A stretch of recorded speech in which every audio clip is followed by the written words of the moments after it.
Bienvenue pour cette nouvelle séquence des paroles de la vie éternelle avec Marc Joseph. Nous sommes aujourd'hui le 4 avril 2024. 4 avril 2024, c'est encore un jour de grâce que tu as à vivre dans la présence de Jésus-Christ. Car Jésus-Christ dit, je te le rappelle encore et encore, je te le rappellerai, Jésus-Christ dit, je suis avec toi tous les jours jusqu'à la fin du monde. C'est une réalité. Jésus-Christ s'engage à être avec toi. Si tu as reçu Jésus-Christ dans ta vie, tu dois apprendre à t'appuyer sur lui. Tu dois apprendre à lui faire confiance, sachant sa présence dans ta vie est gage de réussite. Car si toi-même tu as échoué dans beaucoup de choses, sache que Jésus-Christ a le pouvoir de te conduire à la réussite, de réussir dans ta vie. Alors, pas de panique, pas de terreur, pas de déprime. Confie-toi en Jésus-Christ. Je suis venu te le dire aujourd'hui, comme tous les autres jours passés. Pas de panique. Jésus-Christ est avec toi. Il dit même qu'il est avec toi tous les jours jusqu'à la fin du monde. C'est pas une histoire de religion. C'est pas une affaire de religion ou d'association ou autre chose. C'est une affaire entre Jésus-Christ et toi. Ce n'est ni le pasteur, ni le prédicateur, ni le curé, ni quelqu'un qui va changer quelque chose pour toi. Ce qui change, qui peut changer ta vie, c'est la simple présence du Seigneur Jésus-Christ dans ta vie, mais il faut que tu en sois conscient, que tu prennes conscience que c'est Jésus-Christ qui a dit que tout pouvoir lui a été donné dans les cieux et sur la terre. Il est dans ta vie, il est avec toi. Et si tu n'y as pas vraiment, si tu n'as pas encore fait alliance avec Jésus-Christ, tu ne t'es pas encore engagé avec lui, lui il veut s'engager avec toi aujourd'hui. Tu n'as pas encore fait alliance avec lui. Jésus-Christ te propose de faire alliance avec lui, lui disant tout simplement, Seigneur Jésus, viens dans ma vie. Et Jésus viendra dans ta vie, pas comme un accusateur, pas comme un juge, pas comme un condamnateur, pas comme un destructeur, mais il viendra dans ta vie en tant que sauveur, en tant que Seigneur, en tant que consolateur. Si tu n'as jamais eu affaire avec Jésus-Christ, eh bien, ouvre de ton cœur maintenant, là où tu es, quel que soit l'endroit.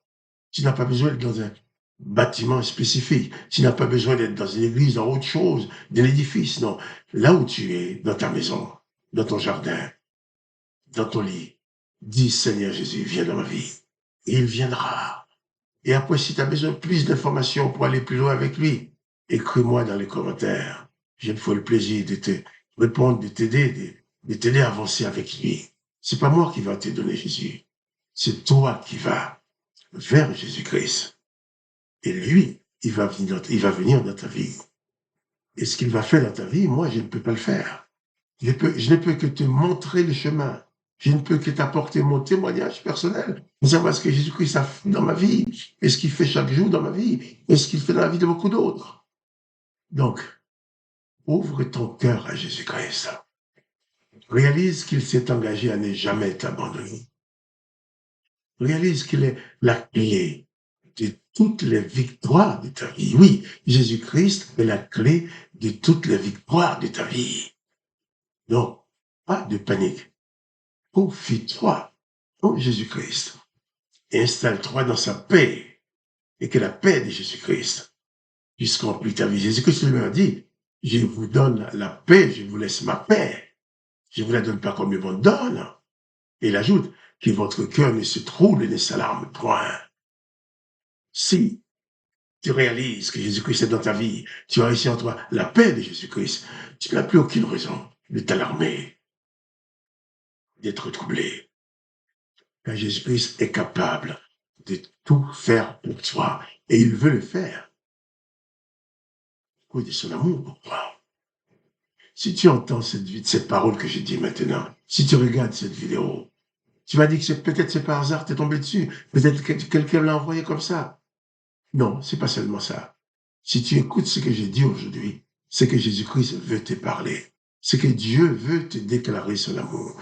Considère ces paroles comme une déclaration d'amour de Jésus-Christ. Une déclaration d'amour de la part de Dieu le Père qui te dit, je t'aime. Je veux être avec toi. Je veux que tu sois sauvé. Je veux que tu sois guéri. Je veux que tu connaisses la paix. Je veux que ta vie soit une réussite. C'est un appel, tout simplement. Un appel d'amour venant de Dieu le Père et du Seigneur Jésus-Christ. D'ailleurs, Jésus-Christ a dit que nous pouvons adresser nos prières à Dieu le Père en son nom. Il a garanti même l'exaucement de ses prières, m'adresser en son nom à Dieu le Père. Ce que je vais faire avec toi, je vais prier avec toi. Je ne connais pas les particularités de ta vie, mais toi, tu les connais, tes besoins personnels. Donc, je vais prier pour toi d'une manière générale. Toi, tu vas dire dans les détails tes besoins à Dieu. Et tu vas voir, dans cette communion entre toi et moi et l'Esprit de Jésus-Christ, ton âme, mon âme en communion, et l'Esprit de Jésus-Christ en communion avec nous, nous allons réussir ensemble. Prions donc. Père, je viens vers toi dans le nom de Jésus, te demander de visiter maintenant mon frère, ma sœur, qui regarde cette vidéo et qui prie avec moi maintenant. Je te demande de bien vouloir intervenir dans sa vie. Je ne connais pas ses besoins, mais toi, tu les connais en détail. Et lui, elle aussi, elle est en train de te le dire en détail. Alors je te demande dans le nom de Jésus d'intervenir pour établir la paix dans sa vie, la paix dans son cœur, pour établir une bonne santé dans son corps. Parce que nous savons tous, ce corps doit mourir un jour, puisque ce corps est déjà condamné. Mais tu as promis de ressusciter ce corps.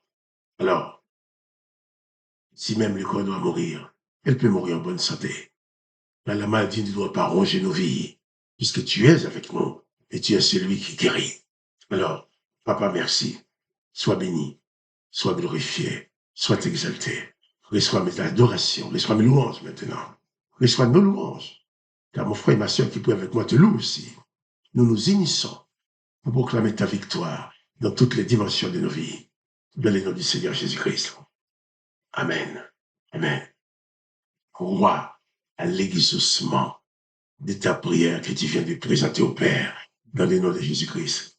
Car Jésus-Christ a dit, tout ce que tu demanderas au Père en son nom, il le fera pour que le nom du Père soit glorifié.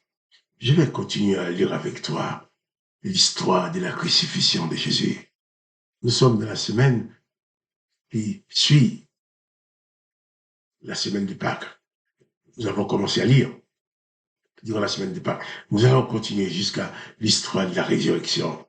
Donc, nous avons lu que le peuple, devant Pilate, le peuple était poussé par les sacrificateurs, les serviteurs de l'Éternel, pour demander à Pilate de libérer les criminels qui étaient en prison, crime, afin de faire mourir Jésus. Et les textes nous montrent aussi que Pilate a déclaré que Jésus n'était pas coupable, que Jésus n'avait rien qui méritait la mort. Mais devant l'insistance des chefs religieux de l'époque, Pilate a cédé. Il leur a livré Jésus pour être crucifié. Et il a libéré les criminels et les autres, et les sacrificateurs, les pharisiens, voulaient libérer à la place de Jésus. Excusez-moi. Je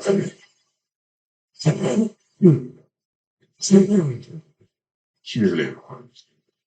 Mais nous allons continuer quand même. Ils ont obtenu la libération de Barnabas et la crucifixion de Jésus-Christ. Matthieu 23, verset 26. Il dit, comme ils amenaient Jésus, ils prirent un certain Simon de Cyrène qui revenait des champs et il les chargeait de la croix pour qu'il la portât derrière Jésus. Il était suivi d'une grande multitude de peuples et de femmes qui se frappaient la poitrine et se lamentaient sur lui. Jésus se tourna vers elle et dit, « Fille de Jérusalem, ne pleurez pas sur moi, mais pleurez sur vous et sur vos enfants. Car voici des jours viendront, et l'on dira, heureuses les stériles, heureuses les entrailles qui n'ont point enfanté, et les mamelles qui n'ont point allaité. Alors, ils se mettront à dire aux montagnes, mais sur nous, et aux collines, couvrez-nous. Car si l'on fait ces choses au bois vert, qu'arrivera-t-il au bois sec?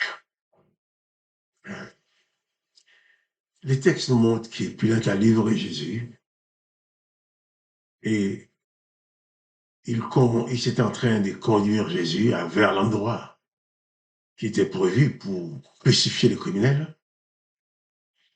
Et sur le chemin, ils ont croisé un certain Simon de Cyrène qui venait des champs.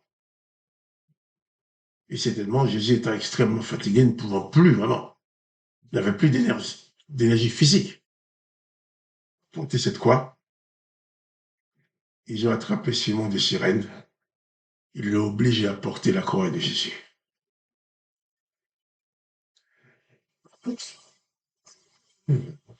Simon pouvait leur dire, je suis pour rien, pourquoi moi porter cette croix? Mais il a été choisi. Il a porté la croix de Jésus. Je m'arrête sur Simon de Cyrène pour dire, quelquefois dans ta vie chrétienne, on ne va pas te mettre une croix en bois sur le dos à porter.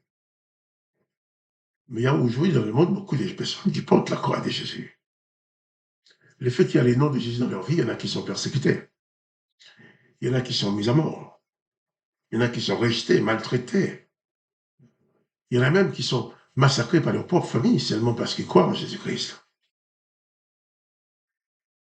Et toi et moi, nous pouvons avoir à vivre des moments de souffrance seulement parce que nous croyons en Jésus-Christ. Les gens peuvent nous rejeter. Les gens peuvent vouloir nous maltraiter. Mais nous devons garder la foi. Et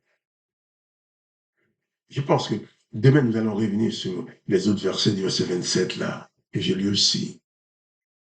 Mais je vais dire par là, si tu dois souffrir, si on doit te maltraiter, on doit te mépriser, te rejeter, parce que tu crois en Jésus, ben reçois cela comme une gloire, comme un honneur, parce que Jésus a été rejeté aussi.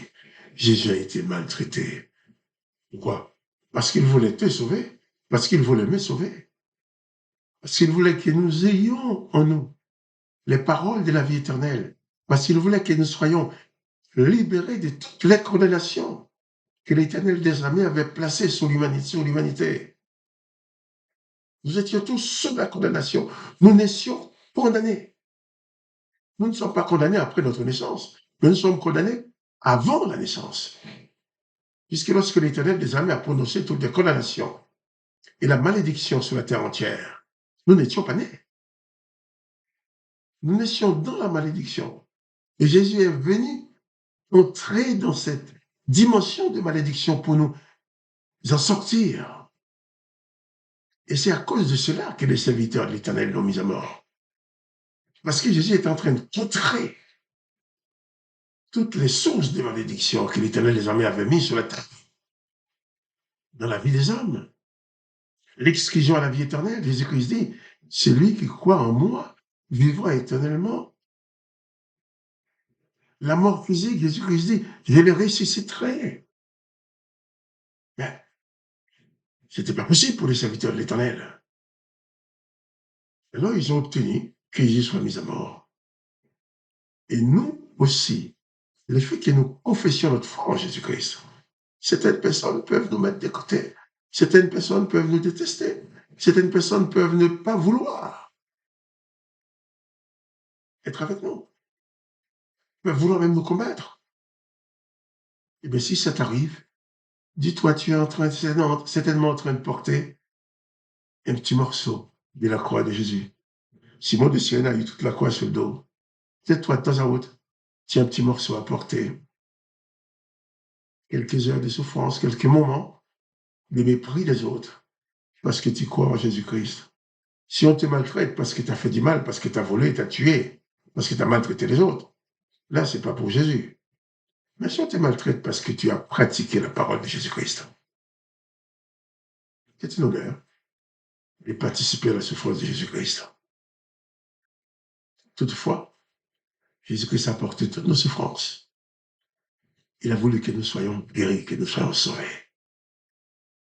Et c'est Jésus-Christ qui te dit, je suis avec toi tous les jours jusqu'à la fin du monde. Et moi, je te dis, si Jésus-Christ est avec toi, pas de panique, bannis la peur, bannis la terreur, la déprime. Car Jésus-Christ, le Tout-Puissant, est capable de tout faire pour toi. Que le nom de Dieu le Père soit glorifié. Que le nom de Jésus-Christ soit glorifié. Que toi, mon frère, toi, ma sœur, tu sois richement béni par la présence de Jésus-Christ dans ta vie. Et quant à moi, Marc-Joseph, je te dis encore, pas de panique. Jésus-Christ est avec toi. Et en attendant, à demain pour une autre séquence de paroles de la vie éternelle.